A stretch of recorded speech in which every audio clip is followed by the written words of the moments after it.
Welcome to Trustify TV. 9 सितंबर 2001 में जब इस मेजर ने कौन बनेगा करोड़पति की हॉट सीट पर बैठकर खेल स्टार्ट किया तो इस एपिसोड में कुछ ऐसा हुआ जो कि कभी भी इस खेल की हिस्ट्री में नहीं हुआ था और न ही इस ईयर के बाद आज तक हो सका। दोस्तों, अगर आपको नहीं पता तो बता दें कि कौन बनेगा करोड़पति या who wants to be a millionaire एक ऐसा खेल होता है जिसमें आपसे कुछ प्रश्न पूछे जाते हैं और हर क्वेश्चन का ठीक आंसर देने पर आपको एक मोटी रकम दी जाती है। जैसे जैसे आप आगे बढ़ते जाते हैं वैसे वैसे सवाल और भी ज्यादा मुश्किल होते जाते हैं और उनके पैरेलल सेट की गई मनी की वैल्यू भी बढ़ती जाती है। कई हजार लोगों के ऑडिशन देने के बाद किसी तरह चार्ली इंग्राम की सिलेक्शन हो गई और वो हॉट सीट पर विराजमान हो गए। मेजर चार्ल्स की सपोर्ट के लिए इस शो में उसकी वाइफ और उसका फ्रेंड टेक्विन भी वही मौजूद थे।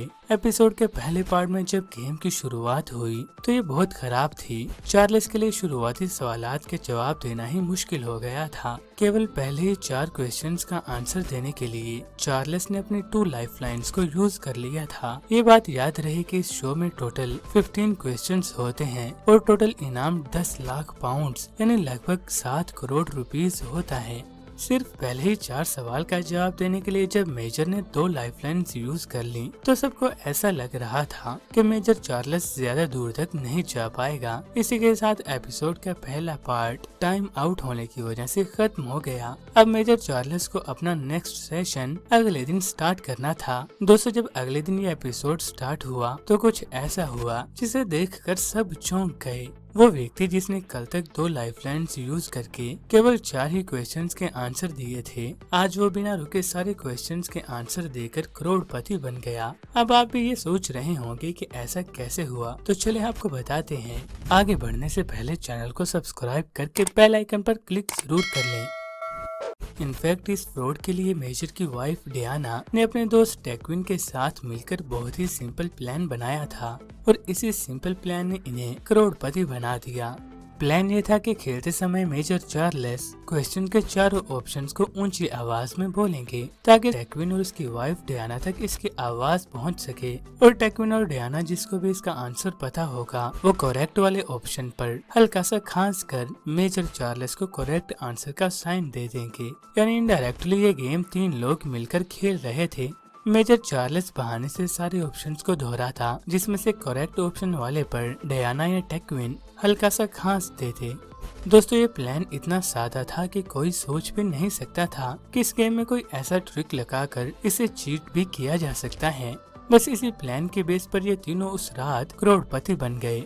बट वो कहते हैं ना कि झूठ के पाँव नहीं होते, तो बस कुछ ऐसा ही इनके साथ भी हुआ। गेम खेलते समय मेजर चार्ल्स से एक छोटी सी मिस्टेक हो गई जिसके चलते मैनेजमेंट को इस पर डाउट हुआ और सब कुछ हो जाने के बाद इस एपिसोड की रिकॉर्डिंग्स को दोबारा से मॉनिटर किया गया और मॉनिटर करने पर इनका पर्दाफाश हो गया। जैसा कि क्वेश्चन ये था कि सन 2000 में रिलीज हुई born to die it album किस सिंगर की है। इस क्वेश्चन को सुनते ही मेजर चार्ल्स ने कहा कि मैंने तो कभी भी इस एल्बम के बारे में नहीं सुना। बट फिर भी इस गेम को क्विट करने के बजाय मेजर ने इस गेम को कंटिन्यू करना चाहा। 32,000 पाउंड्स के इस क्वेश्चन पर मेजर चार्ल्स ने अपनी लास्ट लाइफलाइन 50-50 को भी यूज कर लिया। अब इसके पास सिर्फ 2 ऑप्शंस थी। इवन कि इस लाइफलाइन के बाद भी मेजर चार्ल्स गलत ही आंसर देने वाला था। चार्ल्स बार बार A1 दोहरा रहा था जो कि रॉन्ग आंसर था। ये कहते ही जब चार्ल्स ने क्रेग डेविड दोहराया तो गयाना ने इस पर जोर से खांस दिया और इसी के साथ मेजर चार्ल्स ने भी अपना आंसर स्विच करके A1 से क्रेग डेविड कर दिया।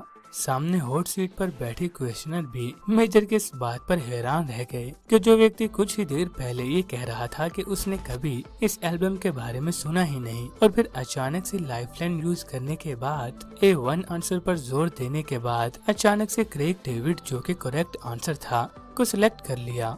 ये वाकई कोई चमत्कार है। इस तरह करते करते चार्ल्स बिल्कुल लास्ट क्वेश्चन पर पहुंच गया जिसका आंसर देने पर इनको 10 लाख पाउंड्स मिलने वाले थे।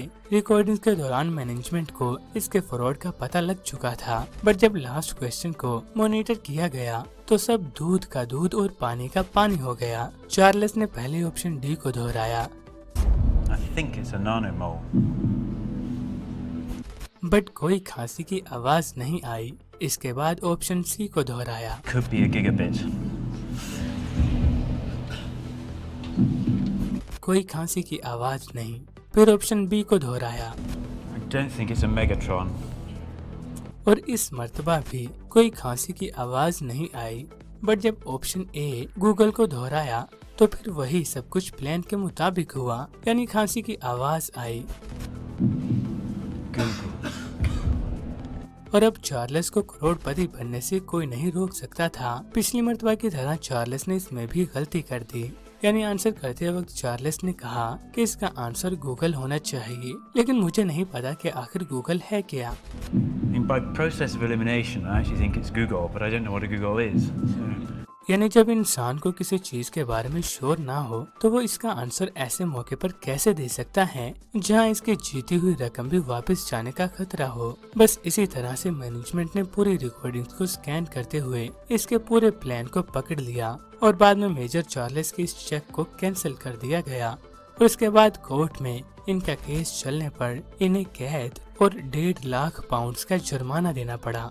दोस्तों, इसीलिए कहते हैं कि नकल के लिए भी अकल की जरूरत होती है। मेजर चार्ल्स ने ऑन द स्पॉट टीवी पर देखने वाले करोड़ों लोगों को बेवकूफ तो बना दिया, बट ऐसे निशान छोड़ दिए जिसे देखकर एक्सपर्ट ने इन्हें पकड़ लिया।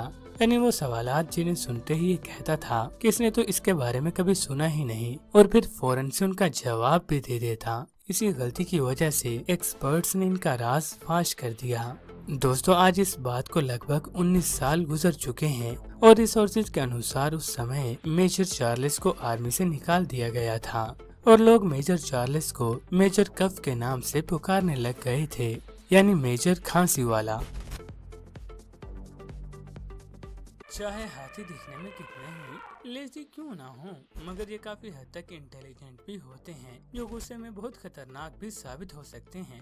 2015 में हाथियों का एक बड़ा ग्रुप जो नॉर्थ ईस्टर्न इंडिया के कीचड़ वाले एरिया में देखा गया। इस एरिया में हाथी पहले से भी अवेलेबल थे। हाथियों का ये झुंड जब झारखंड से 11 माइल दूर चातरा डिस्ट्रिक्ट से गुजरा तो लोगों को इन्हें देखकर कोई हैरानगी नहीं हुई, मगर इनमें से एक फीमेल एलिफेंट रुक गई और जमीन पर अपनी सूंड और दांत को जोर जोर से पटकने लगी। देखने में ये बहुत अजीब सा सीन था और फीमेल एलिफेंट को ये